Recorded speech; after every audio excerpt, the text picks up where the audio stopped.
नमस्कार दीपा स्टार्लिंग चैनले आपनादेर सबाइके स्वागत। आज के आमी बानाबो रांगा आलुर गोलाप जामुन बा गोलाप जाम, साथे बानाबो रांगा आलुर ল্যাংচা। बानानो खूबই सहज। यदि समस्त उपकरण ठीकठाक देওয়া হয় তাহলে এইরকম নরম নরম ফোলা ফোলা আর রসালো হবে। দেখে নেওয়া যাক রাঙা আলুর গোলাপ জামুন বানানোর ভিডিওটা।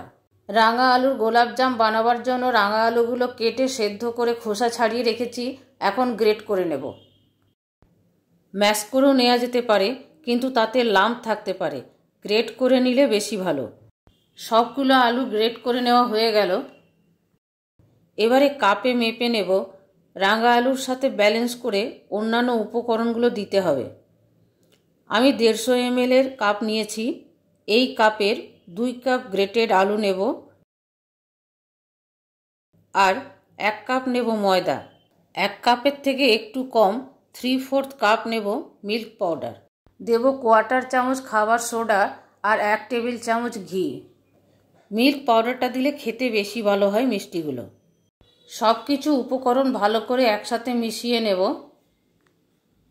আগে দেওয়া হয়নি। দেব 1/4 চামচ নুন। নুনটা ভালো করে মিশিয়ে নেব। যে কোনো মিষ্টি জিনিসে একটু নুন দিলে স্বাদটা বাড়ে। এবারে একটু একটু দুধ দিয়ে একটা নরম ডো বা মন্ড বানিয়ে নেব। ডোটা যথেষ্ট নরম বানানো হয়েছে।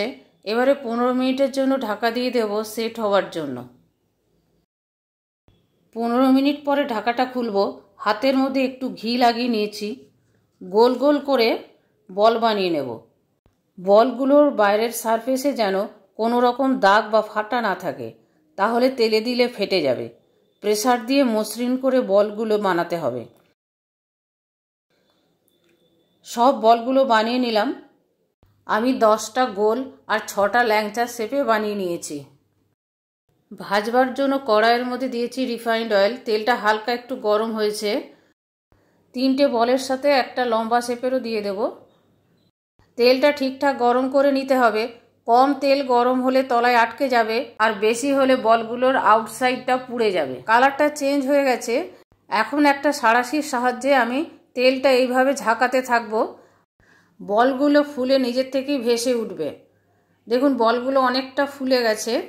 এখন আমি একটা ঝাঁঝরি হাতার সাহায্যে উল্টিয়ে নেব। যদি ননস্টিক কড়াই বা প্যানে করেন তাহলে তলায় লেগে যাওয়ার ভয়টা থাকে না। এইভাবে উল্টে পাল্টে লাল লাল করে বলগুলো ভেজে নিলাম। এবারে তুলে নেব। বলগুলো খুব সুন্দর ফুলেছে আর কালারটাও হয়েছে পারফেক্ট গোলাপ জামুনের মতন।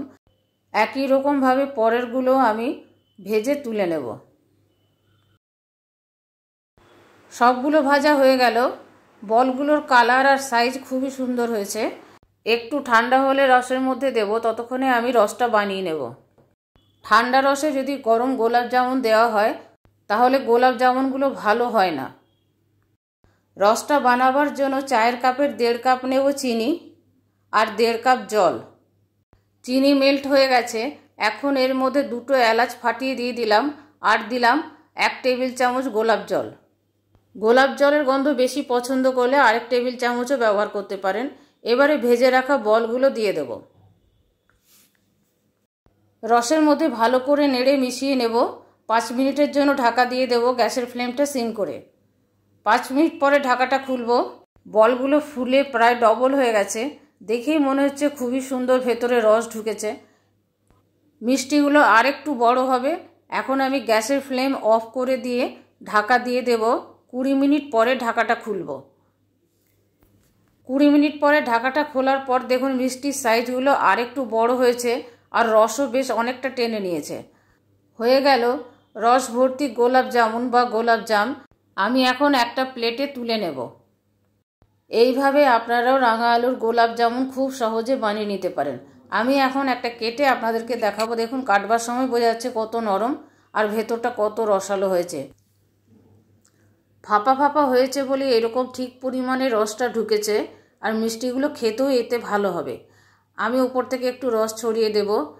আমার এই রাঙা আলুর গোলাপ জামুন বানানোর ভিডিওটা আপনাদের কেমন লাগলো কমেন্ট করে কমেন্ট বক্সে জানাবেন। ভালো লাগলে প্লিজ একটা লাইক করে দেবেন, শেয়ার করবেন আর সাবস্ক্রাইব করে বেল আইকনটা টিপে দেবেন পরবর্তী নোটিফিকেশনের জন্য।